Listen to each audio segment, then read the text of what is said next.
everyone, and welcome to this event.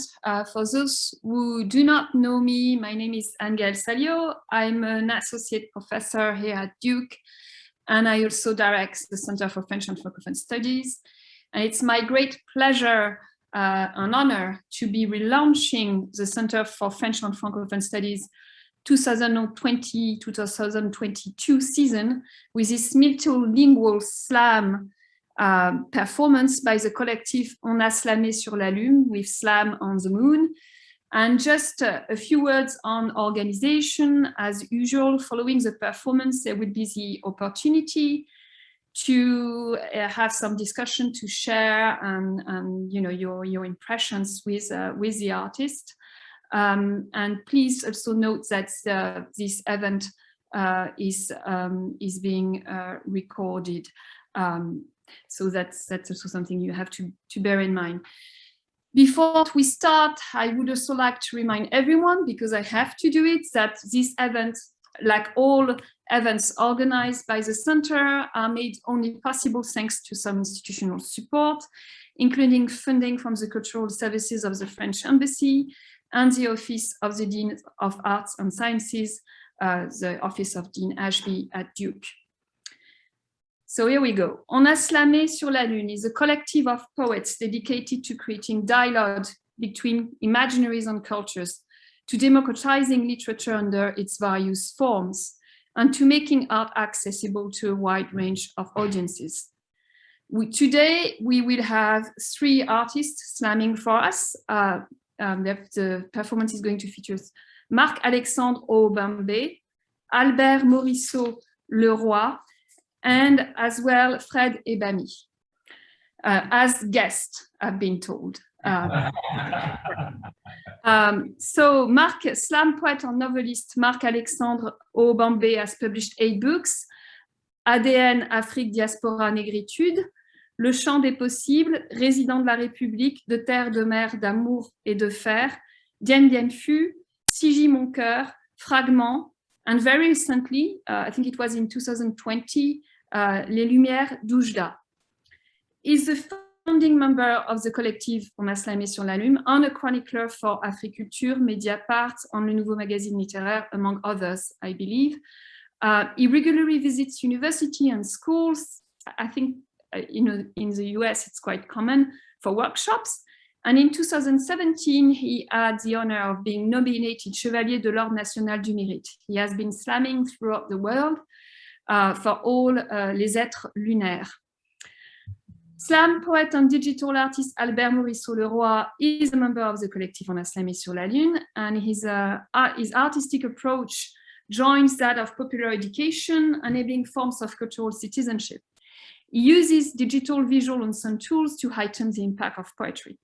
And finally, Franco-Cameroonian pop artist Fred Ebami uses digital tools to revitalize the conventional pop art. His artistic work is a mix between Basquiat, Andy Warhol, Lichtenstein, and Oliviero Toscani. No age 40, if I'm correct. Fred is considered as one of the most important African artists, pop artists. He was nominated among the most influential African artists in 2018 by the magazine Tropics in South Africa. So please join me in welcoming the collective On a slamé sur la Lune at Duke. And I would also like to open up this event with a citation by Albert Morisseau Leroy, which I've already used in my class and which I've made the 3 comparsses quite laugh, but I'm offering an English translation of it nevertheless. Art is nothing if it is not shared by all citizens. Poetry is one of its force and strengths. Art is always in the present tense, but it's also a vision of the future and a witness of our part. So please join me in welcoming our artists today. And now the stage is yours. You got a stage. Oh, we're gonna stop. Okay, thanks. We have a little surprise for you guys. So 1, 2, 3. Woma, woma, woma, woma, woma, woma. Woma, woma, woma, woma, Woma, woma. Et Woma, woma. Woma, woma. Woma, woma. Woma, woma. Woma, woma. Woma, woma. Woma, woma. Woma, woma. Woma, woma. Woma, woma. Woma, woma. Woma, woma. Woma, woma. Woma, woma. Trimballer d'utopie en utopie, Woma, woma. Woma, woma. Woma, woma. noyé dans mes apories. Woma, woma. Woma, woma. Woma, woma. J'ai fini par m'expulser de moi-même pour Woma, woma. Woma, woma. Woma, woma. vivre debout, ne plus mourir, arc-bouté, dégoûté, dérouté, dégoûté de ne pas avoir osé. Depuis la sève de mes rêves illumine mon voyage et me revient à l'esprit obsédante cette doctrine de vie, mélodie bleue que je vous offre en refrain. Woma, woma. Écrire juste, Woma, woma. Woma, woma. Woma, woma. juste écrire. Woma, woma. Woma, woma. Woma, woma. Écrire juste, Woma, woma. Woma, woma. Woma, woma.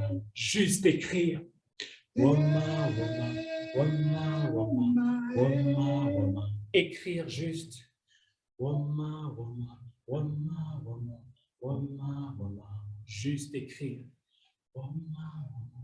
Woma, woma. Woma, woma. Comme d'autres plantent des arbres, Woma, woma. Woma, woma. Woma, woma. comme d'autres tentent de l'impossible, Woma, woma.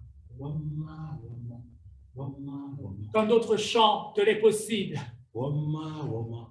Woma, woma. Woma, woma. comme d'autres vivent, Woma, woma. Woma, woma. Woma, woma. comme d'autres vivent, Woma, woma.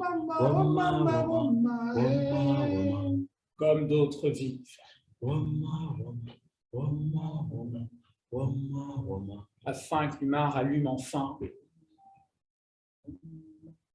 la lumière de ce siècle obscur.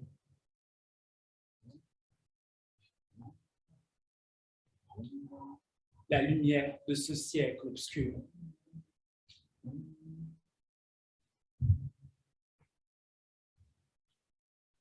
Écrire comme d'autres pourraient planter les arbres juste pour ne pas Vivre inutile, Écrire comme d'autres pourraient planter les arbres juste pour ne pas Vivre inutile.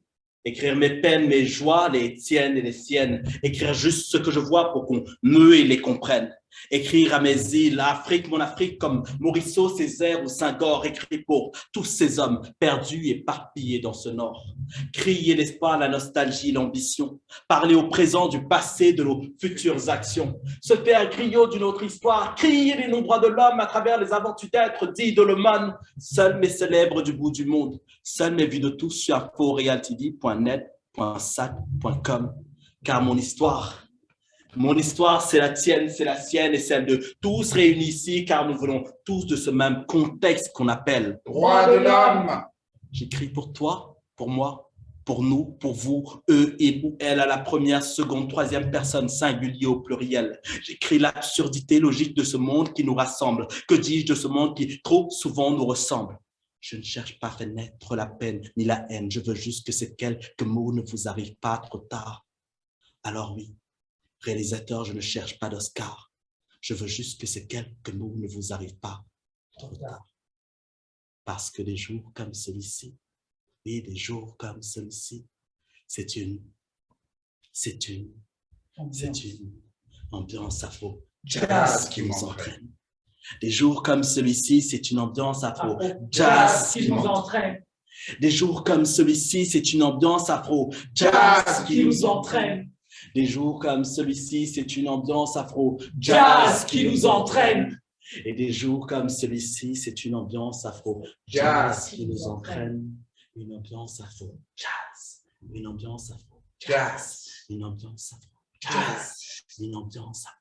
jazz, une ambiance afro, jazz, une ambiance jazz, afro, une jazz, ambiance afro, jazz, une ambiance afro, jazz, une ambiance jazz, afro, une ambiance afro Jazz. qui nous entraîne. Bienvenue. À bord d'un navire qui ne sait pas où il va.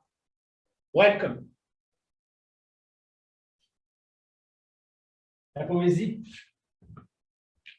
est une arme miraculeuse. Poetry. It's a miraculous weapon. Et poète tambour, j'abrite la résonance du monde, ma plume transporte l'écho humain, les mots de l'âme, les mots de l'homme, l'écume des jours, l'éclat des nuits, derrière l'écran, accro à cran, j'écris avec le cœur écrin d'amour, toujours j'écris de la poésie, je me répète comme d'autres plantes des arbres, j'écris de la poésie, je me répète comme d'autres tentent l'impossible, j'écris de la poésie, je me répète comme d'autres chantent les possibles, j'écris de la poésie comme d'autres vivent, afin que l'humain rallume enfin la lumière de ce siècle obscur. La poésie est une arme miraculeuse. Poetry. It's a miraculous weapon. J'écris au jour qui se lève, Et à la nuit qui s'achève, le temps d'un contact, Juste. le temps d'un. contact. Écrire encore et toujours au jour qui se lève Et et à à la nuit qui s'achève, le temps d'un. contact. Le temps d'un. Contact. Écrire encore et toujours au jour qui se lève Et à la nuit qui s'achève, le temps d'un. contact. Le temps d'un. Contact. Écrire au baiser d'utopie posé sur ses lèvres pour lui dire que demain sera. Dors, dors petite fille, demain sera. Tant qu'il y aura des hommes et des femmes pour dire, compter le monde et tracer les routes séculaires dans les paysages. Demain sera. Dors, dors. Écrire pour souffler de la pluie au visage du désert. Écrire pour vous dire que Demain sera. sera encore et toujours. Pas à pas, estomaqué par le son et l'estomac dans les talons, l'air libre, en prison, qui s'estirpe de nos poumons comme un secret bien gardé, mon jardin secret, ainsi partagé. Je te donne ma voix, je te prête mes mots, et mon souffle qui respire, tant que s'achèvent mes mots, souffle à souffle, pas à pas, bribe par bribe, de toi à moi. Requiem for my dream. Requiem for my dream. I'm a dead man walking alone in the dark. Je suis le fantôme de Marc, l'ombre d'un poète amoureux fou des mots qui rêvait d'une île de tendresse à lui ou d'une presqu'île d'amour presque à lui. Requiem for a dream. I'm a dead man walking alone in the dark. Requiem for my dream. I'm a dead man walking alone in the dark, alone in the dark, alone in the dark. I'm a dead man walking alone in the dark. I'm a dead man walking alone in the dark. Because au commencement de tout était le verre. Au commencement de tout était la parole.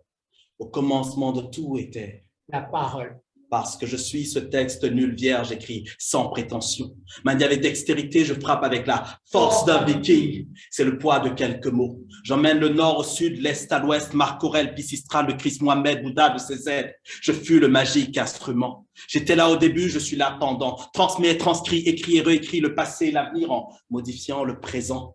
Cri de douleur dans la nuit au crépuscule, le premier cri. Je conduis Christophe en Amérique, symbole de libération de peuples mythiques. Entre mes lettres coule le sang de milliers d'hommes. Haïti. Entre mes lettres coule le sang de milliers d'hommes. Je suis une langue fourchue, oui, celle de la pomme. Je gouverne ce monde, ton monde. Nul ne fait aucun doute que je serai encore quand tout ne sera plus. Parce qu'au commencement de tout était la parole. Parce qu'au commencement de tout était la parole. Et nul ne fait aucun doute qu'il Kembela. sera le dernier mot de la fin. Haïti, Kembela. Haïti, Kembefem. Haïti, Kembela. Mes amis, oh, laissez-moi parler. pour tout le monde tendait. Zambio, laissez-moi parler, pour tout le monde tendait. Zambio, laissez-moi parler, pour tout le monde tendait. Même si bâtiment l'a crasé, même si tout le monde l'a pleuré, m'a chanté poésie.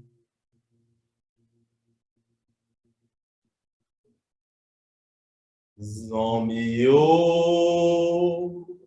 laissez-moi parler, pour tout le monde tendait. Zambio, laissez-moi parler, pour tout le monde tendait. Tout côté m'a passé, m'a crié dans radio, m'a crié dans télévision, pour tout le monde l'attendait, pour tout le monde l'attendait. M'a écrit, pour tout le monde l'attendait.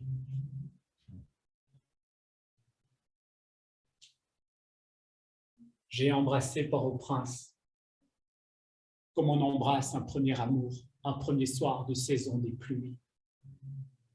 On se sent alors lentement pleuvoir soi-même et jamais on oublie le vertige du baiser bleu qui scelle l'union de langues au goût de mangue térébinthe. Jamais on oublie qu'on a offert sa bouche au bonheur fragile et précaire de l'instant soleil pour l'âme. J'ai embrassé Port-au-Prince comme on embrasse un premier amour, un premier soir de saison des pluies. Depuis, je tremble de terre, je tremble de mer, je tremble d'amour, je tremble de feu. Mon cœur navire s'enchaîne, s'ouvre entier au langage du mystère des étoiles filantes. Port-au-Prince, je te bois, je te vois, je te crois, je m'assois à ta table, oublié des anges et de Dieu qui est mort à midi dans un accident place Pétion. Port-au-Prince, je te bois, je te vois, je te crois, je m'assois à ta table, oublié des anges et de Dieu qui est mort à midi dans un accident place Pétion. J'ai embrassé Port-au-Prince comme on embrasse un premier amour, un premier soir de saison de pluie.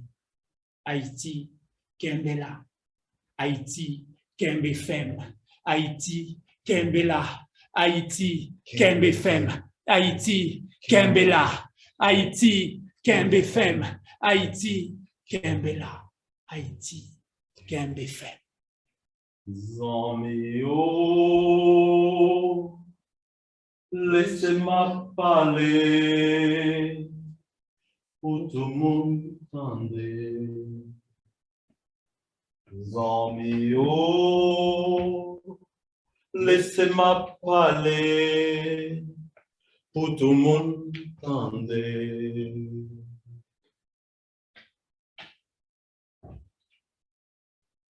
Nende munasawa, toweni na malano. Nende munasawa, na dwalalam la bobe. Nende munasawa, toweni na malano. Nende munasawa, na dwalalam la bobe. Nende munasawa, toweni na malano. Toweni na malano. Toweni di malano. Sita, ditimimboa. Timbimboa, na Albert, na Fred, dit Timbimboa, na Sandrine, dit Timbimboa, et dit Timbimboa, Sita, Timbimboa. Mais,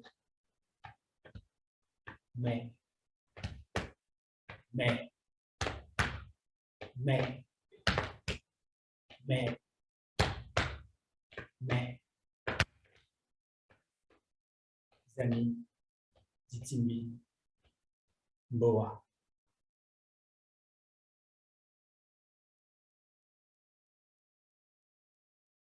Écrire est un geste Qui me saigne, me saigne, m'invite à lâcher prise et prise. me soigne, m'inscrit dans le temps, m'enchante, me réenchante. me souffle le désir de demain. Demain n'existe pas, ou plutôt si. Demain est une mélodie bleue qui s'envole d'une maison sans toit, Riyad, habitée par les djinns que nous sommes. Nous sommes des ingouvernables, porteurs de poèmes et de rêves fragiles. Nous sommes des ingouvernables, n'appartenant à aucune race, aucune classe, aucune caste, si ce n'est celle des femmes et des hommes de plein vent à plein temps. Nous sommes des ingouvernables, compteurs de feudres, voleurs de foudre. Oui, nous sommes des ingouvernables. Rallumeur de flammes vitales pour les âmes, nous sommes des ingouvernables. Demain n'existe pas, ou plutôt si. Demain est une mélodie bleue qui s'envole d'une maison sans toit, Riyad, habitée par les djinns que nous sommes. Cette fois, j'ai tourné sur moi-même pour éviter de tomber. La langue de ma bouche n'a cessé d'enfourcher des mots étouffés que la transe et la pensée n'aurait pu décoder. L'âme puricultrice, orpheline d'amour, mon corps à cœur vibre toujours au grondement vibrant des tambours. La terre rouge coule dans mes veines, tantôt Iroko, tantôt Ebon. L'âme puricultrice, orpheline d'amour, mon corps à cœur vibre toujours au grondement des tambours. La terre rouge coule dans mes veines, tantôt baobab, tantôt citronnelle. Écrire est cette flamme. Écrire est cette flamme. Écrire est cette flamme, ce feu qui me brûle. Voyant vif argent, je renais loi de feu. Je brûle de poésie. Des villes, je reviens des morts pour vous dire que demain sera.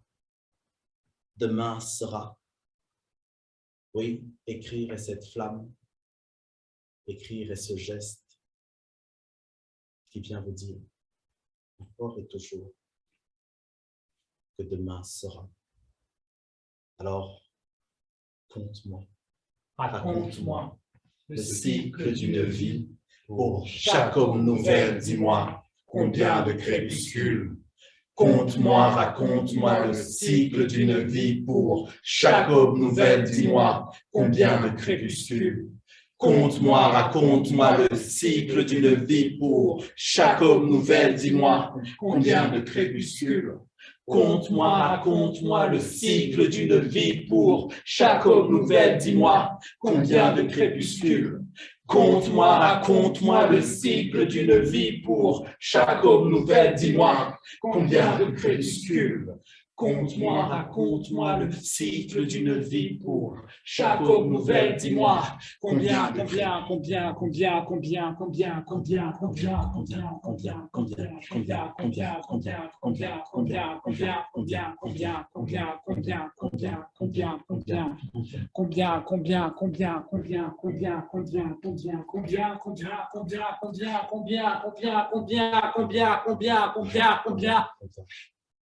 de crépuscule.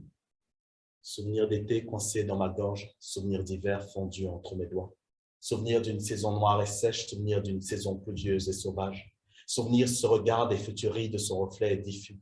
Elle qui n'a pris aucune ride au milieu de la poussière d'étoiles tombées de sa mémoire. Mémoire vieille dame l'accompagne et veille la garde. Souvenir ce regard et futurie de son reflet diffus. Conte-moi, raconte-moi le cycle d'une vie. Pour chaque homme nouvelle, dis-moi combien de crépuscules. Sometimes I feel like a motherless child. Sometimes I feel like a motherless child. Sometimes I feel like a motherless child. Bruissement de feuilles mortes comme l'amour du sombrero qui sombre dans la tourmente de ses mots. J'écris ce texte dans le noir après la pluie, la neige, totale éclipse, le soleil a froid, le désarroi est roi, mon cœur est mort de haine dans la violence d'une arène. Le vent de la liberté a-tu son souffle? Question, qui es-tu? Ami, ennemi, mon esprit est une arme à feu et à sang, et ma vie s'écoule lentement, comme cette larme de feu et de cendre brûlante acide qui coule sur ma joue, tapis dans la pénombre. J'attends que se joue le jour le plus long de la fin de ma nuit. Pourtant, confiant, je me sens enfin prêt pour l'ultime instant. La dame en noir, seule, a le pouvoir de briser mes chaînes, comme dit Nina de la révolte, naîtra le cri du cri, la force et la lutte, et de cette lutte, le sens qui n'ira pas moins se fondre dans l'étape ultime, le néant. Du noir, je broie, de l'absinthe, je bois, et dans mes souvenirs me noie. SOS, un homme noir à la mer. SOS, un homme noir à la mer. Sometimes I feel like a motherless child. Sometimes I feel like a motherless child. Sometimes I feel like a motherless child. Sometimes I feel like a motherless child.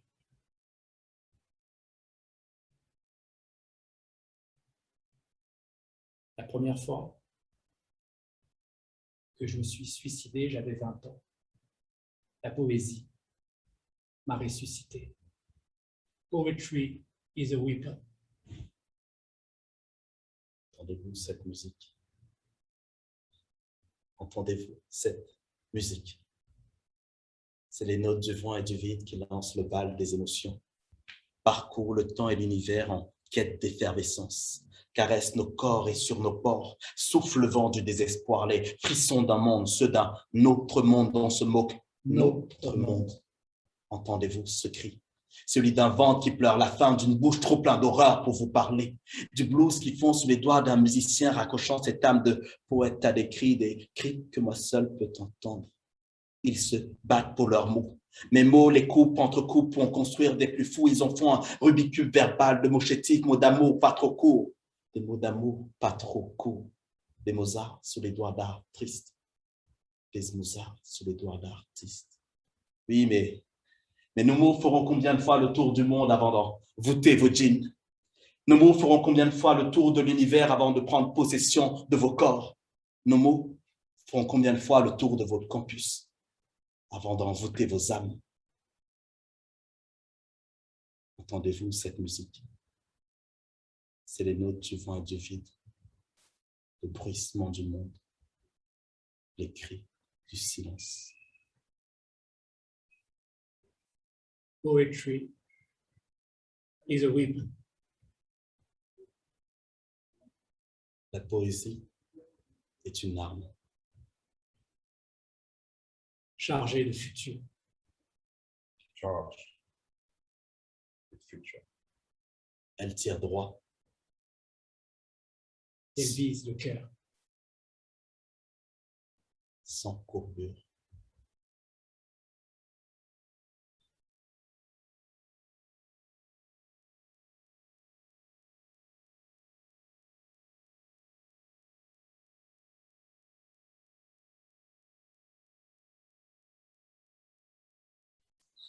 Merci. Ça fait... Merci. Merci beaucoup. Merci pour votre présence et votre écoute. Thanks a lot. Alors, est-ce que maintenant, vous voulez peut-être entrer en conversation avec le public? Oui? Oui, avec plaisir. On fait en français, en anglais? Je pense que tout le monde est francophone, mais on peut... I think we can do both. French and English. I've just forgotten to mention your stage names, and I don't know if Fred has one, but I should have said that, in fact, Marc-Alexandre is Capitaine Alexandre, and that Albert is Man Alone. So, Fred, do you have a stage name? I'm just Fred. You're just Fred. Okay, that's great. That's easy. But I think now we have, someone. So, thank you so much for this wonderful performance. That was really fantastic, and I'm curious to have my students' reaction either in French or in English. I think we can do it in both languages this time because it's not a class. So who wants to start? Samar, do you have anything you would like to say to our guest today? Merci, merci. C'était vraiment merveilleux. Comme la dernière fois, je pense que ça m'a vraiment, vraiment touchée. Ça nous va vraiment droit au cœur et c'est une arme, la poésie est une arme fantastique. Et je pense que c'est un peu oxymorique ce que je dis, une arme fantastique, mais vous avez cette magie de rendre les mots si fragiles et si puissants en même temps. Merci beaucoup. Thank you very much. Nassom Jita, merci en pile. Marhaba.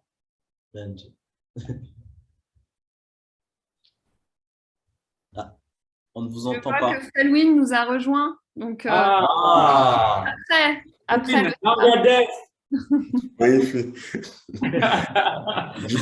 Je suis désolé de vous avoir raté, quoi. J'étais dans un meeting qui vient de finir. Mais bon, je suis sûr que c'était excellent, vraiment. Je suis sûr. Voilà. merci, Merci d'être là, Felwin. Moi, ce qui m'a vraiment frappé, c'est évidemment l'utilisation des différentes langues. Et je voulais en savoir un petit peu plus sur ce choix, à la fois du créole haïtien, du français, de l'anglais, de la façon dont vous procédez pour tresser ces différents langages en rythme. Voilà, je suis un peu curieuse de savoir comment vous travaillez, parce que là, on avait une chorégraphie qui était quand même très harmonieuse, très vivante. Voilà, bon, j'imagine beaucoup de travail, mais il y a aussi, on sent une très grande fluidité entre vous. Donc, j'aimerais bien en savoir un petit peu plus sur le choix des langues et votre façon de mettre en scène et de mettre en mouvement cette parole, parce que c'était pas juste du slam, c'était une danse aussi. Non, mais on est comme ça tous les jours. On ne se supporte pas, donc des fois, on se parle dans nos langues locales. Alors, comme Felwin est là, on va répondre de manière très solennelle. C'est beaucoup de travail, c'est des heures, c'est des années même de travail, de répétition, des années et des années et des années. Non, mais c'est surtout beaucoup de spontanéité, d'envie, d'intuition, et puis de lâcher prise et de lâcher prose, en fait. Et puis surtout, cette idée aussi qu'aucune langue n'est supérieure à une autre pour porter la poésie. Et donc, à ce moment-là, on la porte, nous, dans toutes les langues en présence en nous. Albert est camerounais et haïtien. On a voyagé dans le monde. Fred est franco-camerounais, je suis camerounais, je suis Douala, Fred est Bassa. Enfin bref, on a des identités multiples qui nous nourrissent, qui nous, à notre sens, en tout cas, nous rendent riches de pluriel. Et ce pluriel-là, on aime à le partager, mais c'est toujours de manière assez intuitive. On a été nourris au jazz afro-américain, au rap afro-américain, enfin au rap américain.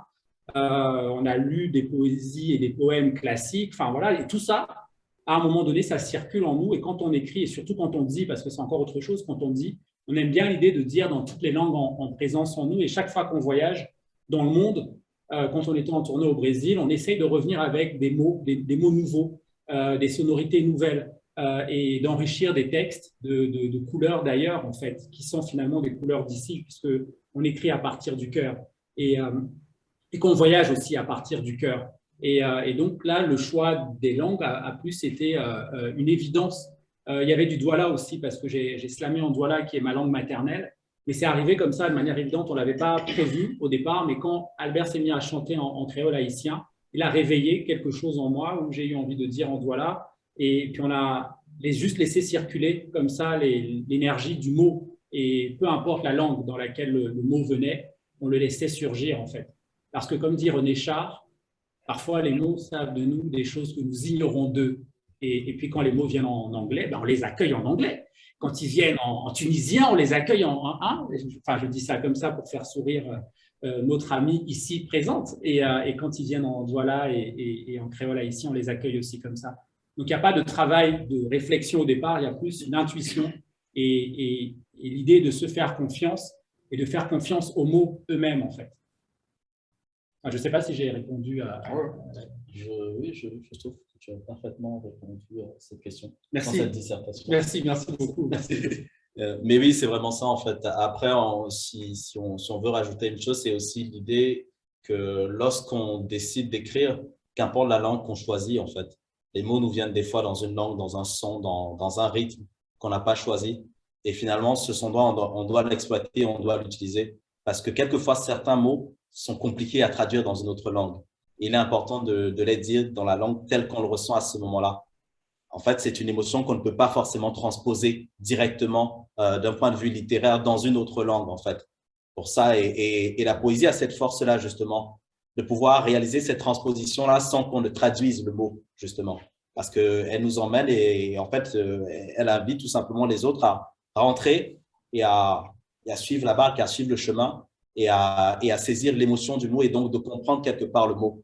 Et c'est évidemment les langues se nourrissent de ça, en fait, du sens, le sens derrière les mots et on s'appuie chaque fois dessus, en fait. Et voilà, j'ai envie de dire que quand on écrit dans la langue qui vous vient, que ce soit en anglais, en français ou en douala, en bassa, en créole, en wolof. J'ai même envie d'ajouter, il y a un poète que j'aime beaucoup, a dit « On s'aime tous dans la même langue ». C'est qui ce poète que j'aime beaucoup? C'est un poète camerounais. Okay. Bon. Il aime porter les chemises ouvertes. Alors, bon, évidemment, là, Capitaine Alexandre, tu m'as tendu une grosse perche parce qu'en plus, on a Felwine qui est là. Donc, tu as cité René Char. Donc, évidemment, je serais un petit peu curieuse de savoir de quelle manière tu associes René Char et le slam, peut-être dans une certaine conception de la sensorialité de la langue, de la densité de présence, mais en tout cas, j'aimerais beaucoup t'entendre là-dessus. Voilà. Mais René Char, moi, je l'associe à la vie, la vie elle-même, par l'incandescence, par la... Tout à l'heure, on a parlé de fragilité et de puissance à la fois, et j'associe à ça, c'est René Char, c'est un peu comme Césaire, différemment, mais il y a quand même ça de manière très, très, très ancrée chez ces deux professeurs d'espérance, c'est que leurs mots ne sont pas que des mots, c'est du feu qui vous brûle en fait. Et quand tu slams, quand tu déclames tes textes, l'idée c'est d'arriver sur scène et de te consumer sur scène. Tu ne peux pas arriver et dire comme ça de manière neutre un texte, tu y vas pour te consumer. Et je pense que dans l'écriture de Char, il y a quelque chose comme ça, en tout cas que j'ai ressenti, quelque chose qui m'a brûlé, comme le cahier de Césaire m'avait brûlé quelques années plus tôt. Et c'est des auteurs, c'est des poètes qui écrivent avec des mots en lave. C'est vraiment ça, c'est de la lave en fusion en fait. Et nous, notre conception de la scène, c'est d'arriver et de se consumer sur scène. Quand on vient déclamer un texte, on l'incarne, on le porte de tout son être, et presque comme si sa vie en dépendait en fait. Et il y a quelque chose dans l'écriture de Césaire ou de Char que moi j'ai ressenti de cette urgence-là. Il y a vraiment une urgence en fait. Il y a une urgence à dire, une urgence à nommer, une urgence à faire advenir les choses qu'on a nommées aussi. Magnifique. J'aimerais bien qu'on ait des questions du public, parce que de mes étudiants notamment, parce que là, c'est moi qui anime le dialogue, mais je suis toujours curieuse de savoir de quelle façon nos étudiants reçoivent une langue poétique et même la pratique, et puisque je sais que un des buts du collectif aussi, c'est de travailler sur cette démocratisation de la littérature et de la poésie, de l'apporter dans des endroits auxquels on ne s'attend pas forcément, ou auxquels elle est peut-être plus difficile d'accès. Donc, pour aussi dire que cet événement s'inscrit dans un cours qui parle des banlieues, des marges, de la périphérie, dans la littérature et le cinéma français contemporain. Mais je suis assez curieuse de savoir la façon dont vous pouvez travailler avec des jeunes, avec des étudiants, cette parole du slam. Et j'aimerais bien avoir les réactions des étudiants après. La question ? Oui. Comment on travaille avec les jeunes? Comment est-ce qu'on se sert du slam pour rentrer dans un endroit où le slam n'aurait pas dû rentrer. Rentrer par la fenêtre. La poésie? La poésie. Et C'est vraiment cette idée, c'est que en fait, la poésie permet de rentrer par la fenêtre lorsque la porte est fermée ou de sortir par la fenêtre lorsque la porte est fermée, justement. Et c'est là où se trouve toute la force, parce que lorsqu'on arrive, en fait, il y a une vision de la poésie qui est un peu répandue depuis très longtemps, et une vision en tout cas qui a été perdue, surtout de la poésie, parce que la poésie se déclame depuis toujours, ça n'a pas commencé avec le slam. Depuis toujours, des poètes déclament des textes sur la place publique à la radio d'ailleurs, avant même qu'en France on entende Un Grand Corps Malade ou un Saul Williams aux États-Unis. En Haïti, des poètes enregistraient des 33 tours de poèmes en français et en créole pour parler de la société, de la politique et de tout ce magma-là. Tout simplement, pourquoi? Pour permettre aux paysans de comprendre ce qui se passe d'un point de vue politique et ce qui se passe dans le pays et comment des idées peuvent émerger. Et ça pour effet, effectivement, de faire qu'en Haïti, on peut facilement retrouver des gens qui parlent, qui peuvent ne pas savoir parler français, mais capables de vous déclamer et d'écrire un poème, en fait. Donc, je trouve on peut facilement rapporter de la poésie auprès des plus jeunes lorsqu'on la déclame, lorsqu'on la fait vivre, en fait. Parce qu'à partir de ce moment-là, on se rend compte que les mots sortent des livres, les mots ne restent pas enfermés dans les livres et qui ne sont pas faits pour rester enfermés dans des livres. Si on doit lire, c'est parce qu'on lit, certes avec l'esprit, certes intérieurement, mais à un moment donné, lorsque un texte vous emporte, vos lèvres brûlent de ces mots-là. En fait, vous avez envie de déclamer chaque lèvre et de vous laisser emporter par le jeu. Et c'est ça justement qu'on essaie, nous, de porter lorsqu'on va dans un atelier, c'est d'ouvrir des portes et inviter tout simplement à toucher, à entendre, surtout entendre et ressentir de la poésie. Et lorsqu'on entend, on ressent de la poésie, il y a une évidence, on a envie parfois de plus et puis on essaie de dire à tout le monde que tout le monde peut écrire de la poésie. Ce n'est pas un espace fermé, ce n'est pas un espace impossible en fait. Et surtout, tout le monde a le droit d'écrire, puisque écrire, c'est transmettre, écrire, c'est s'inscrire dans le temps et dans l'espace et dans le temps. Et donc, la poésie est une façon de le faire. Donc finalement, oui, lorsqu'on arrive dans des ateliers, on invite tout simplement à écouter, à ressentir de la poésie et quelquefois à partir de ce moment-là, des portes s'ouvrent. Lorsqu'on déclame un texte de Victor Hugo, ce n'est plus la même chose que de le lire en cours. Lorsqu'on déclame un Aimé Césaire, ce n'est plus la même chose que ce qu'on a lu en cours ou ce qu'un prof a pu lire. Lorsqu'on déclame un texte de René Char ou de Marc-Alexandre Obambé ou de Fred Ebami, ce n'est plus du tout la même chose. Et même lorsqu'on arrive à déclamer un texte, un extrait d'un roman de Ferdinand Sarr, déclame. Tout le monde est touché et saisi par l'instant. Déclame tout de suite, s'il te plaît, déclame maintenant tout de suite, là. Par exemple, touche-nous, fais-nous ressentir.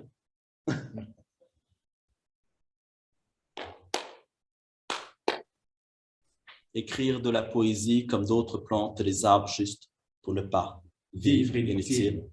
Oui, écrire de la poésie comme d'autres plantent des arbres juste pour ne pas vivre inutile. Écrire mes peines, mes joies, les tiennes et les siennes. Écrire juste ce que je vois pour qu'on les comprenne. Écrire à mes îles, l'Afrique, mon Afrique, comme Morisseau, Césaire ou Senghor. Écrire pour tous ces hommes perdus, éparpillés dans ce nord. Crier l'espoir, la nostalgie, l'ambition. Parler au présent du passé de nos futures actions. Se faire griot d'une autre histoire, crier les non-droits de l'homme à travers les aventures d'être dit de l'aumône. Seul mais célèbre de tous, vu sur inforealtv.net.sat.com. Parce que mon histoire, c'est la tienne, c'est la sienne.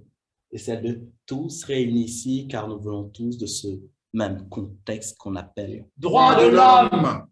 Alors oui, on écrit de la poésie comme d'autres plantes les arbres juste pour ne pas vivre inutile. Et oui, on sait que nos mots ne changera pas le monde, mais le monde, lui, ne nous changera pas non plus. Voilà. Voilà incarné ce que vient de dire Albert. En fait, souvent, on peut se servir du slam comme cheval de Troie, entrer dans des classes, du slam ou du rap d'ailleurs comme cheval de Troie et rappeler à des jeunes gens qu'on a en face de nous et dont on a la charge parfois que RAP signifie Rhythm and Poetry et que le mot poésie existe dans toutes les cultures et tous les imaginaires du monde et qu'il porte les cultures et les imaginaires du monde en fait et qu'on peut entrer en relation par la poésie. C'est le plus court chemin d'une âme à une autre. Écrire, c'est dessiner une porte sur un mur infranchissable et puis l'ouvrir en fait. C'est ce que dit Christian Bobin, je trouve ça formidable. Et La poésie nous permet ça, d'ouvrir des portes, dessiner sur des murs infranchissables, d'entrer en relation avec des cœurs en face de nous, des âmes en face de nous, et puis juste se dire qu'on est les mêmes en fait, qu'on pleure et qu'on sourit dans la même langue, et que c'est la seule chose qui compte. Et la poésie nous dit ça, et dans toutes les langues du monde, elle nous dit ça. Et quand tu fais comprendre ça à des jeunes, ben, tu les fais entrer en poésie. Mais en poésie, vraiment, pas la poésie des mots, la poésie de la vie, en fait. Merci. Alors, j'aimerais beaucoup avoir les réactions des étudiants. Vous pouvez aussi vous exprimer en anglais si c'est un petit peu difficile en français.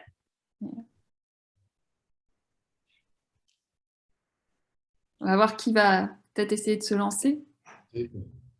Sinon, moi, je voulais savoir, quand est-ce que vous avez ressenti que votre intérêt pour la poésie ça avait changé à une passion? Quand est-ce que vous avez senti que c'était vraiment une passion de vous et pas seulement un entrée? Quand on a réalisé qu'on pouvait plus faire autre chose.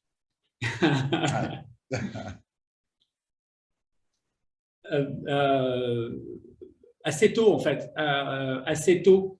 Mais parce que c'est même plus qu'une passion. La poésie est respiration.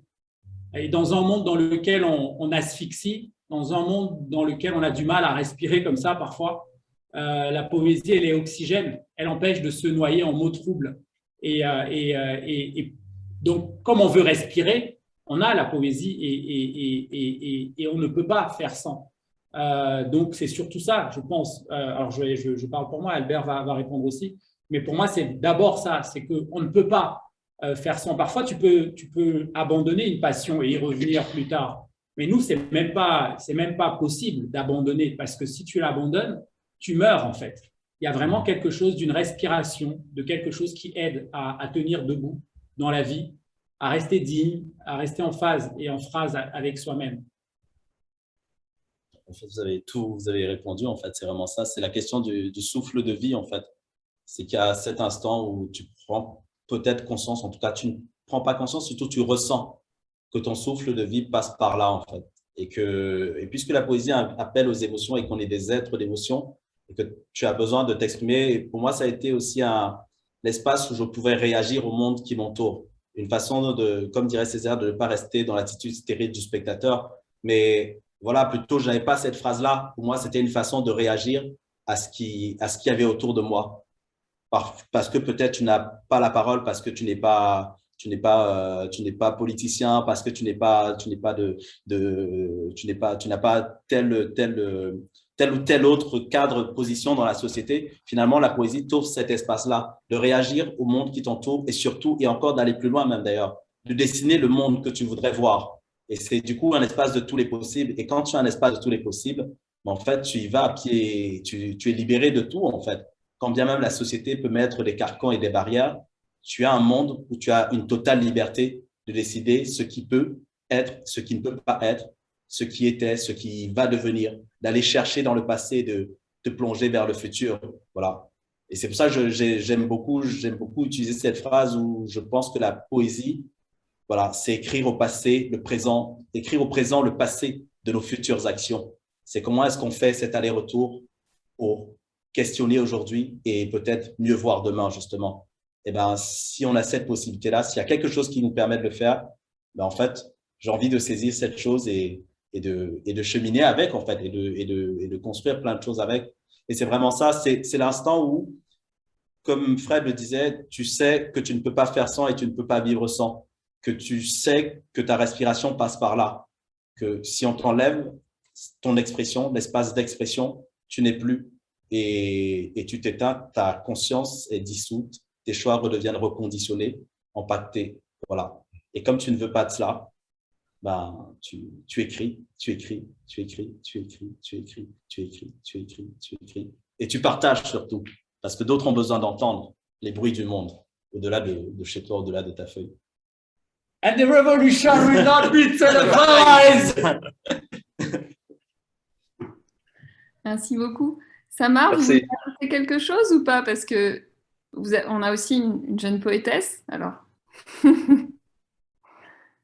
En fait, moi, je réfléchissais, j'aime beaucoup votre dernière phrase, cette réflexion sur le rapport entre le passé, le présent et l'avenir. Et je pense, en écoutant tout à l'heure, vous avez même parlé de réinventer le passé à travers l'écriture. En écrivant au présent, je trouve ça très important parce que on voit ici une charge politique très importante dans ce genre de message. Et, et vous parliez aussi tout à l'heure de la poésie qui nous fait sentir les choses. Je pense que ce qui est magique, c'est on traverse d'abord ce moment d'émotion quand on vous écoute, quand on écoute le verbe poétique. Donc, il y a un premier moment du sentir, justement. Et ensuite, une fois terminé, on passe du sentir à agir, à réfléchir. Et donc, je pense que c'est là l'impact de l'engagement poétique que portent vos messages. Et ça me rappelle aussi même, ça a le même effet que les slogans, par exemple, dans les manifestations, où je trouve que c'est la même poésie. Donc, ça chamboule et il y a beaucoup d'émotions. Et juste après, oui, je pense que vous venez de me montrer votre t-shirt. Et juste après, on passe à l'action, justement. Il y a un besoin de passer à l'action. Et c'est très, très beau.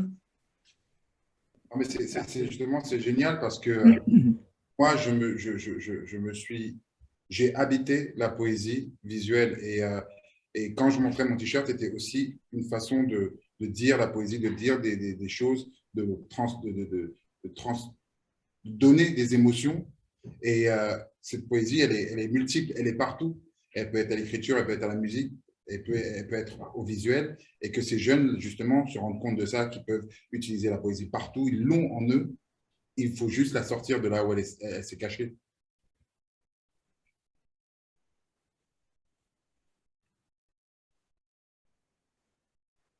Est-ce qu'on va avoir d'autres réactions du public?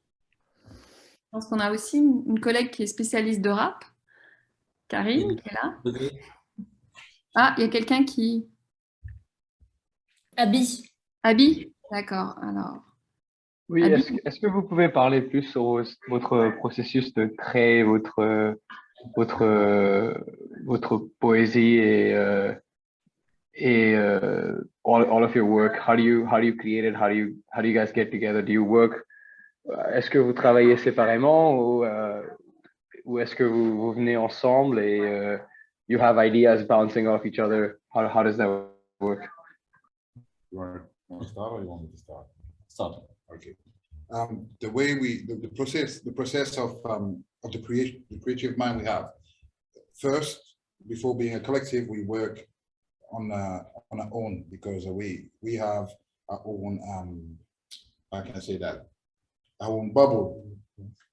But in that bubble, everything we create is related to or Albert or Mark. There's always something coming back to it. Even though if I got a project by myself, I would work by myself. But there's something I'm gonna find in my process. I'll be like, oh, I would want to share that with a collective and see what they think about. And then when we come together, we got it's like an explosion of ideas, of poetry, of images, and it just comes naturally. I mean, we have different we are different, but when we come together, our difference become one. I don't know if it's clear. No, it's not clear. it's like when you do a cake, you got the flour, you got the sugar, you got the eggs. They're all different, but when they come together, they do something that is really good for people that like cakes. I like cakes. Mais oui, comme tu l'as dit, on travaille effectivement et quelquefois, ce qui arrive, en fait, c'est que lorsqu'on se retrouve ensemble pour travailler sur un projet, en fait, là où d'autres personnes vont arriver avec effectivement, chacun ramène son texte, chacun ramène sa création et il pose sur la table et on sort des stylos et on barre, on corrige. En fait, nous, on arrive avec ça et avec tous nos envies, tous nos rêves derrière, tous nos espoirs derrière. On pose tout ça et en fait, on ne le lit même pas. En fait, on commence à dialoguer, à converser en fait. En fait, on part dans une grande conversation qui n'a pas de fin et qui dure des heures et des jours et des jours et des jours. Et c'est en fait ça, c'est-à-dire on est toujours dans l'idée de de communier, d'échanger ensemble, en fait, et de ne pas être figé sur ce que j'ai écrit, sur le texte technique, sur la forme technique, mais d'abord aller vers l'essence. Et on essaie toujours de rester connecté. Et du coup, à ce moment, on plonge, on déroule, et on laisse faire l'effervescence, en fait. On laisse prendre des choses. C'est comme quand on met un cachet effervescent dans l'eau, et puis ça monte, et puis ça déborde, et puis il y en a un peu partout. Et voilà, on prend ce tout-là, et à l'intérieur, on arrive facilement à se retrouver, à savoir ce qu'on veut, ce qu'on met de côté pour plus tard. Parce qu'on a envie de tout, donc on ne jette rien, on met de côté pour plus tard. Rien n'est à jeter. Ce sera toujours utilisé quelque part. An organized chaos. Je crois qu'on a une question de Christina. Christina, si vous voulez réagir. Premièrement, merci beaucoup pour la performance merveilleuse. Je suis curieuse à savoir quelles sont vos prochaines étapes, comme quels sont les sujets que vous pensez sont les plus pertinents de couvrir dans le monde de slam. Il était beaucoup question d'Haïti là aujourd'hui, hein, dans la performance. Alors les étapes, là on est en plein dedans, on est dans une étape de travail. D'ailleurs, vous êtes dans notre laboratoire là. On vous a accueilli dans notre laboratoire. On est en résidence. On est en résidence de création dans un théâtre en Normandie, dans une maison de la poésie. On travaille à un spectacle dont le titre est de Souffle à souffle. Et c'est un spectacle sur lequel on travaille. Et comme l'ont dit Albert et Fred tout à l'heure, on mixe comme ça nos idées, nos envies, nos rêves, nos espoirs, nos illusions aussi, ou nos désillusions, peu importe comment on les nomme. Et on tente de raconter quelque chose ensemble et de raconter quelque chose à la fois de soi, mais de l'autre aussi. Et donc, les étapes, là, en ce moment, on est en plein dans une grande étape, puisque c'est le prochain spectacle du collectif. On a slamé sur la lune de Souffle à souffle, et on travaille dessus. Et cela est conversation ou une conversation, pour reprendre ce mot qu'on aime beaucoup et qui dure depuis 15 ans. Et le spectacle parle de ça aussi, de comment est-ce que la poésie nous donne du souffle et comment ce souffle-là, en tant qu'être humain, on a le devoir, par rapport à la culture dans laquelle on a grandi, par rapport aux poètes et aux poétesses qui nous ont fait grandir en humanité, on a le devoir de partager ce souffle-là aussi. Et donc, c'est de souffle à souffle. Et on travaille là-dessus, et puis on a plein d'autres projets. Avec Fred, on travaille sur un roman graphique aussi. C'est une autre étape de travail. Tous les trois, on travaille sur un album de musique aussi pour l'année prochaine. Donc, beaucoup de chantiers artistiques, mais toujours la même envie, la même folie, celle qui nous lie ensemble depuis le début, depuis qu'on se connaît, depuis qu'on s'est reconnus. Et puis dans les sujets, c'est parler du monde et parler de la vie qui est une cause au-dessus de toutes les causes. Il n'y a pas de cause au-dessus de celle-ci, en fait, la vie. Et la vie, elle se tue, elle est tuée partout sur le globe. Et nous, on tient à parler de cette vie-là et à la célébrer aussi. Donc, on écrit. S'il y a bien un sujet, au-delà de tous les sous-chapitres ou les sous-thèmes, comme on pourrait le dire si on était très organisé, le thème absolu, c'est la vie en fait. C'est la vie et rien d'autre. La vie avec sa fragilité, la vie dans ce qu'elle peut avoir de merveilleux infiniment et de révoltant aussi. Et donc, on parle de la vie et on travaille là-dessus. Les prochains projets parlent de la vie. L'album lui va parler de la célébration de la vie, du devoir de s'enjailler, de refuser les affects tristes et de refuser de céder aux assassins d'aube, comme dirait Césaire. Et le projet, la pièce de Souffle à souffle, va parler d'autre chose aussi. Mais voilà, ça, c'est nos prochaines étapes de travail dans lesquelles nous sommes déjà ancrés d'ailleurs. Elles ne sont plus prochaines, elles sont là. Elles sont là. Là. On y est. En tout cas, merci beaucoup. Alors, je pensais à cette citation qui était aussi un titre de livre, « Pourquoi des poètes en temps de détresse ?»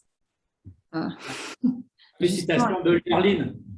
Justement, qui aussi a été un collectif avec un certain nombre de philosophes qui étaient intervenus sur Radio Rancière, sur cette question de la nécessité de l'urgence de la poésie. Donc, il a été beaucoup question, à la fois dans la performance et dans la discussion qui a suivi. Et je pense que vous avez répondu très pertinemment à pourquoi des poètes en temps de détresse, cette capacité de la poésie, alors cette indissociation de la langue et de la vie, ou de la langue poétique et de la vie, de nos formes de vie que vous venez d'évoquer, mais aussi cette capacité peut-être, pour reprendre l'expression de Jean-Luc Nancy, d'arriver à atteindre une forme de singulier pluriel, enfin, voilà, de cette singularité, de cette subjectivité, mais qui a une vocation à... Alors, j'ai toujours du mal à employer le terme universalisé, mais en tout cas à toucher une forme démocratique et collective, et tout cet engagement aussi collectif dont vous faites preuve, avec cette parole qui est à la fois fragmentaire, mais en même temps, c'est du fragment qui est une forme d'ensemble, puisque vous dansez ensemble dans un échange continu. Donc c'est aussi très beau, je pense, sur la communauté, finalement, sur ce que peut être une communauté, à la fois composée d'êtres singuliers et d'un échange collectif qui arrive à donner une très belle configuration. Donc merci vraiment beaucoup. Je ne sais pas s'il y a d'autres réactions sur la performance, d'autres choses qui n'ont... Oui, Wilfried, je crois que Wilfried ajoute quelque chose. Bonjour et merci beaucoup pour votre performance. J'ai 2 petites questions. Est-ce que vous êtes musicien? Est-ce que vous pratiquez des instruments de musique? Et la seconde question, c'est aussi une réaction en tant que spectateur. Il y a un moment de la performance où je sentais qu'on était... où vos voix diminuaient de volume, où le rythme s'apaisait, et où j'ai senti qu'on était à la frontière du silence.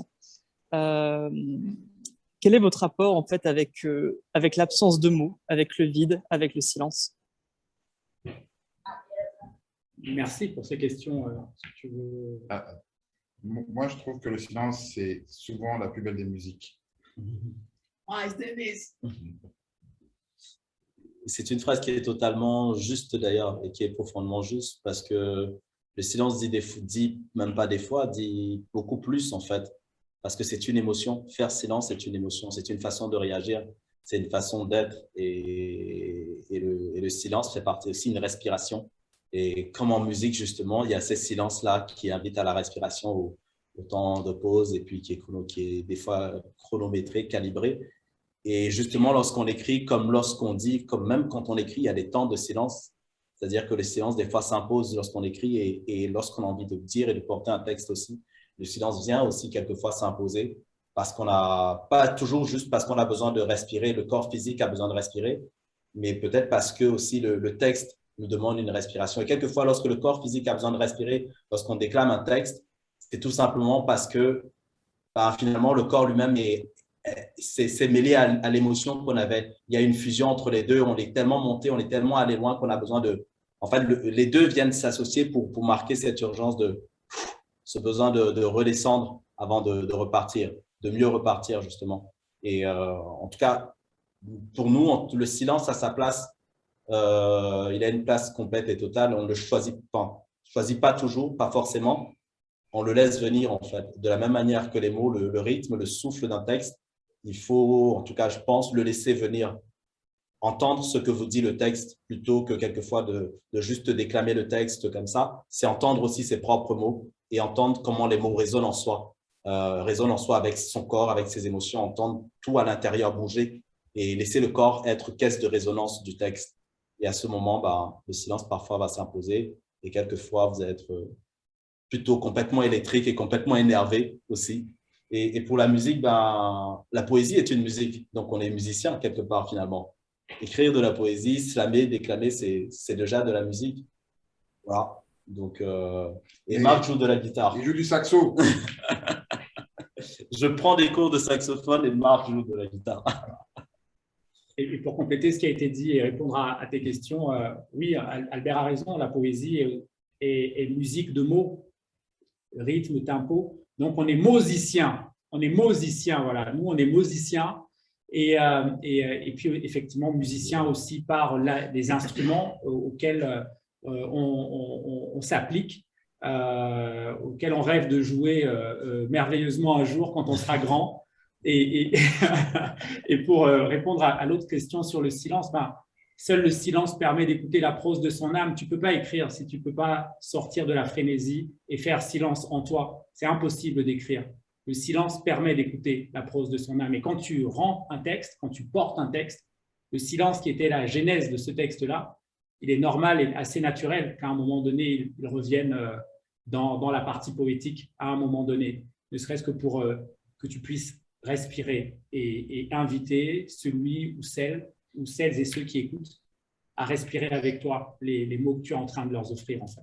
Donc, le silence est absolument nécessaire et comme Fred l'a dit, citant Miles Davis, le silence est la plus belle des musiques. Et c'est très beau ce que dit Michael. Je vais un peu briser le silence, je suis désolée, mais je crois qu'on avait une question de Felwine. Oui, en fait, je n'ai pas une question. Je voulais juste dire que j'aime beaucoup la manière dont Albert, Fred et Marc habitent le langage. Et j'aime beaucoup la manière dont ils disent les choses, parce qu'en fait, elle est presque beaucoup plus significative que ce qu'ils disent, quoi. Et j'aime beaucoup cette manière de désolennaliser la poésie, de la rendre moins intimidante, tu vois. Donc, sortir Victor Hugo du texte, le déclamer, le rendre vivant, et permettre à ces textes de transcender les barrières sociales, les emmener dans les marges, les emmener dans la banlieue, les emmener chez les jeunes, donc défaire leur charge, donc je dirais, des fois peut-être un peu élitiste, ou toutes les appréhensions qu'on aurait devant le verbe poétique, et en faire une force tellurique, en la rendant vivante, quoi, en l'habitant par leur corps, en faire une force agissante. Et j'aime bien aussi la manière dont ce que tu appelais le singulier pluriel. Ils ont bien expliqué qu'ils ne venaient pas avec des textes, qu'il y avait comme dirait Charles, une commune présence, dont ils travaillaient la qualité. Et de cette commune présence-là émergeait quelque chose entre le je, le tu et le il. Et j'aime bien comment ça conteste la mystique de l'auteur, de l'autariat. Donc, comment est-ce qu'ils arrivent à faire émerger quelque chose? Bien évidemment, ça vient d'eux, mais de se dire qu'ils peuvent tisser ensemble une langue poétique. Parce que généralement, on a la mystique de la singularité, de la solitude, de l'isolement, du génie individuel. Et là, ils nous disent qu'à trois, quoi, ils peuvent cultiver la vibration d'une commune présence et nous projeter un texte qui nous met en mouvement, quoi. Et je suis d'accord avec eux aussi que fondamentalement, on pourrait considérer qu'en fait, il n'y a que silence et que les mots ponctuent le silence, que c'est le silence qui est là et que les mots sortent et le ponctuent. Et que la poésie, c'est aussi cette réalité sonore et phénoménologique qui nous fait entendre le monde et qui nous fait entendre la réalité sonique du monde, au-delà du sens des mots. Mais j'aime bien le fait que dans cette époque néolibérale, instrumentale, que des individus assument le choix d'habiter le langage et de mettre le langage au cœur de leur relation avec les autres. Donc voilà, c'est ce que je voulais dire. Donc les gars, bravo. C'est un vrai engagement. Assom Jita, merci. Ah, on a une question de Gabriel Richard. Oui. Souvent, vous avez parlé de la question du souffle. Et c'est le souffle de l'âme, ce que j'entends. Et ce souffle-là, il arrive à nous toucher là tout de suite à distance à travers la puissance de vos mots. Et ça, je trouve ça extraordinaire. Puis il y a la question de la présence aussi. Et dans cette présence-là, je me demandais comment vous travaillez par rapport à l'improvisation.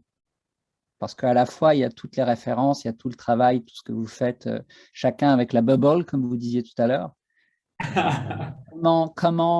Comment vous arrivez à structurer les choses? Parce qu'il y a quelque chose de l'improvisation, j'imagine. Et en même temps, c'est très travaillé. Donc, il y a un lâcher-prise que je trouve extraordinaire. Est-ce que vous pouvez nous en dire un petit peu plus là-dessus? Alors, je crois qu'il y a beaucoup de naturel, il y a beaucoup d'appréciation. Quand je dis naturel, c'est qu'on a beau être ensemble assez souvent, même quand on est séparés, on n'est jamais séparés. On est toujours au bout de l'un de l'autre. On a toujours une pensée, on a toujours un message, on a toujours un truc qui fait à ce qu'on est en train de se partager les choses constamment. On peut être à des milliers de kilomètres les uns des autres, et en fait, c'est comme si on était à la porte d'à côté. Donc, je pense que ce qu'on a dans notre collectif, c'est une onde, c'est une vibe, c'est un souffle qui nous accompagne même quand on n'est pas ensemble. Moi, c'est comme ça que je le ressens. En fait, la question, elle est intéressante. Et en fait, ça répondre à cette question, c'est faire écho aussi à ce que disait Felwine tout à l'heure, en fait, sur quand on parle de démocratiser la poésie et la rendre d'une certaine façon accessible. Mais en fait, on ne le fait pas qu'avec les jeunes, mais même entre nous, en fait, il faut vivre les choses pour pouvoir le faire, la mener auprès des autres. Ça veut dire qu'entre nous, quelquefois, il arrive qu'un auteur nous touche et en fait, on n'a pas besoin d'avoir un grand événement, d'arriver là et se voir et dire, bon voilà, j'ai un truc hyper solennel à dire, j'ai lu tel livre. Non, des fois, ça va d'un message sur les réseaux, sur WhatsApp ou un texto. Ah, je viens de lire le dernier Felwine, il faut que tu regardes ceci, et voilà. Et on échange comme ça de façon très fluide, surtout, en fait, même sur des phrases qui peuvent nous émouvoir. En fait, on échange de façon très naturelle, en fait. Ça veut dire qu'on ne met pas une barrière. La poésie ou ce qu'on fait là n'est plus vraiment un métier. Quelque part, c'est une façon d'être et de vivre. Et le souffle est une façon d'être et de vivre, en fait. En tout cas, tel qu'on a envie de l'habiter, et que finalement, on le porte aussi finalement sur scène, sur le projet qu'on mène. C'est l'idée que le souffle est une façon d'être et de vivre. Le souffle est peut-être aussi, sans dérouler tout le truc, est aussi une philosophie, en fait, une façon d'aborder le monde. Et il faut vivre le monde pour pouvoir le proposer aux autres. C'est un peu, malheureusement, politiquement, très souvent, on propose des choses qu'on ne vit pas et qui sont loin de nous. Mais en fait, non, il faut vivre les choses pour pouvoir le proposer. Et on le propose avec beaucoup plus de naturel. Et du coup, dans le processus créatif, en fait, on échange simplement, en fait, comme en mangeant, en buvant, en discutant, en chantant, voilà, à n'importe quel moment de la journée, au petit déjeuner, le midi, le soir. Il n'y a pas d'instant vraiment formel. L'instant formel, c'est quand on veut créer pour la scène, ça veut dire que l'espace de discussion est passé avant, en fait. L'espace d'échange où ça va dans tous les sens, où on peut s'arrêter pour se lire un texte. Lorsqu'on est en résidence le matin, des fois, Marc, il arrive qu'il a un texte qui l'a bouleversé le soir, et le matin, il se réveille, et au petit-déj, il dit le texte à tout le monde. Et voilà, il n'y a aucune formalité à cela. Et je pense que ça désinhibe et ça décomplexifie les choses, en fait. Ça fait qu'on n'est plus on n'est pas dans une sorte de paraître. Dans une sorte de paraître ou de quelque chose qui tourne vraiment dans une ultra-réflexion, en fait. On vit tout simplement ce qu'on a envie de partager avec les autres. On essaie de le vivre déjà entre nous, avec nous. Et donc, forcément, dans le processus créatif, mais en fait, on partage tout ça, on échange, on réagit à une phrase. Et des fois, il nous arrive de créer des textes comme ça. On part d'une phrase, et puis une autre, et puis une autre, et puis une autre, et puis une autre. Et ça s'enchaîne. Et puis on se dit, ah tiens, faut qu'on écrive avant de partir. Des fois, on n'a même pas besoin d'écrire, ça reste en nous, en fait. Parce que c'est comme quand on a de merveilleuses conversations avec des amis, en fait. Ces merveilleuses conversations, on les garde et on arrive facilement à les raconter ailleurs et ainsi de suite, et ainsi de suite. Et ben, en fait, on se dit qu'on peut faire la même chose avec la poésie. Et je me dis, si on faisait autant de choses avec la poésie, toutes nos conversations poétiques étaient racontées, enfin, nous comme vous, entre tous les humains, ben, en fait, il y aurait beaucoup plus de choses qui circuleraient, en fait. Et voilà, le processus créatif, en tout cas, il fonctionne aussi comme ça. Peut-être parce qu'on a aussi cette amitié, cette connexion, cet espace qu'on accepte de partager tel que nous sommes, en fait. Je veux rajouter un petit truc avant que Marc… On a un petit jeu maintenant qu'on fait, et c'est ça qui m'a poussé à écrire. Ils m'ont poussé à écrire en faisant ce jeu-là, c'est qu'on peut se réveiller le matin, pas de toilette, on se réveille, et Marc sort un texte, et Albert enchaîne, et moi, je suis obligé d'enchaîner avec un texte. Donc, du coup, ça fait des brunchs des brunchs politiques où celui qui n'arrive pas à sortir une phrase est puni. Ils s'en sortent des fois en débat aussi sur le fond du texte et sur l'essence du texte. Voilà. Donc, voilà, on peut réagir au monde avec un texte et aussi et enchaîner sur un débat sur ce qui nous entoure, en fait. Donc, réagir au monde. Si on ne veut pas être privé de bananes plantain ou de yaourt à la vanille de Madagascar, il vaut mieux être réactif le matin. Voilà. Et pour répondre aussi à la question posée, l'improvisation, elle fait partie de nous aussi de manière totale. Mais on va vous le dire, c'est-à-dire que là, aujourd'hui, en arrivant, on savait comment on commençait, on ne savait pas comment on finirait, en fait. Et c'est aussi ça, c'est-à-dire la part d'improvisation, c'est la liberté. Embrasser la poésie, c'est embrasser la liberté. Et on arrive, on sait comment on va commencer, On s'est dit comment on allait commencer. Il y a des textes qui sont écrits, mais on se donne le droit et peut-être même le devoir de rester ce que nous sommes, c'est-à-dire des enfants de l'instant. Et ce qu'on vient de faire là, si demain on fait une conférence ailleurs, ce sera différent. On aura peut-être une phrase comme ça qui nous guide, une image, une ligne directrice, et le reste, on fera appel à nos souvenirs du futur, on fera appel à nos émotions, à nos sensations, et surtout au moment même, en fait. Et donc là, ce qui s'est passé, c'est qu'on est arrivé avec le début et avec l'intention de voyager avec vous, en fait. Et on a fait le même voyage que vous, on ne savait pas où on allait. Et c'est ça qui est beau aussi, c'est qu'on peut se permettre ça parce qu'on se fait confiance, qu'on peut lâcher prise complètement parce qu'on se fait confiance. Mais on se fait confiance parce qu'on s'est reconnu il y a déjà des années-lumière de cela. Et cette confiance, elle nous porte aussi sur scène.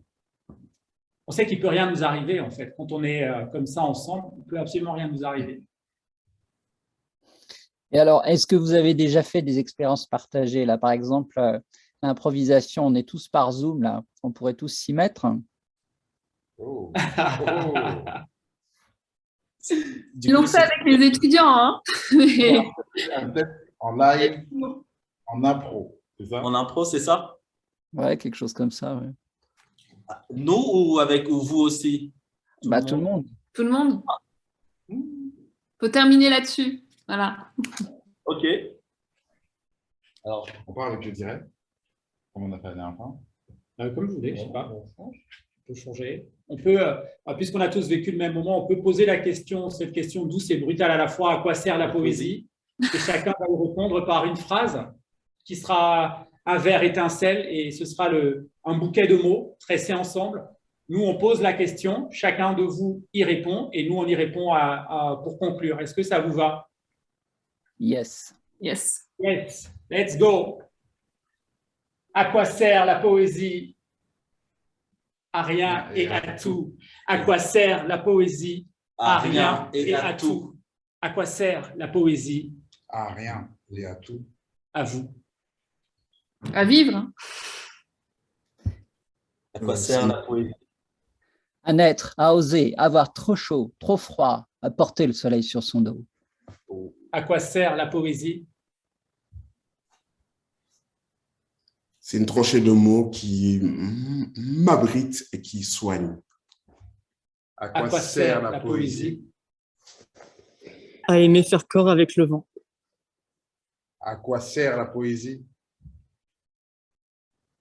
À vivre, à respirer, à jouir du présent, du passé, du futur. À quoi sert la poésie?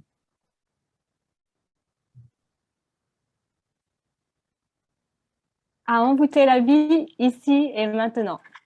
Et à quoi sert la poésie? Elle brise pour réparer. À quoi sert la poésie?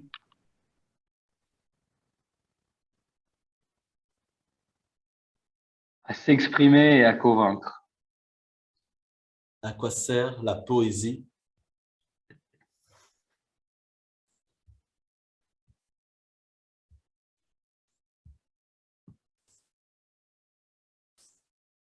À rien et à tout. Et c'est en cela même qu'elle est absolument nécessaire, urgente et vitale. À quoi sert la poésie? À rien et à tout. Et c'est en cela même qu'elle est absolument nécessaire, urgente et vitale. À quoi sert la poésie? Adresser les sourires sur vos visages, redessiner les chemins, se dire que demain sera. À quoi sert la poésie? À s'en y aller ensemble. À quoi sert la poésie? À empêcher les étoiles de tomber. À quoi sert la poésie? La poésie sert à se dire, à me dire, à te dire, à me rencontrer, à te rencontrer, à parler, à créer, à s'écouter. C'est à ça qu'elle sert la poésie. À quoi sert la poésie? À rien et à tout. Et peut-être à nous rappeler aussi ces mots, ce mot, Ubuntu. Nous sommes parce que vous êtes. Aussi. Merci beaucoup. Merci beaucoup. Oh.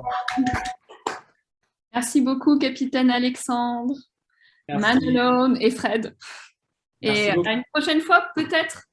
Avec grand plaisir. Merci, merci. Vraiment. De l'autre côté de la tente.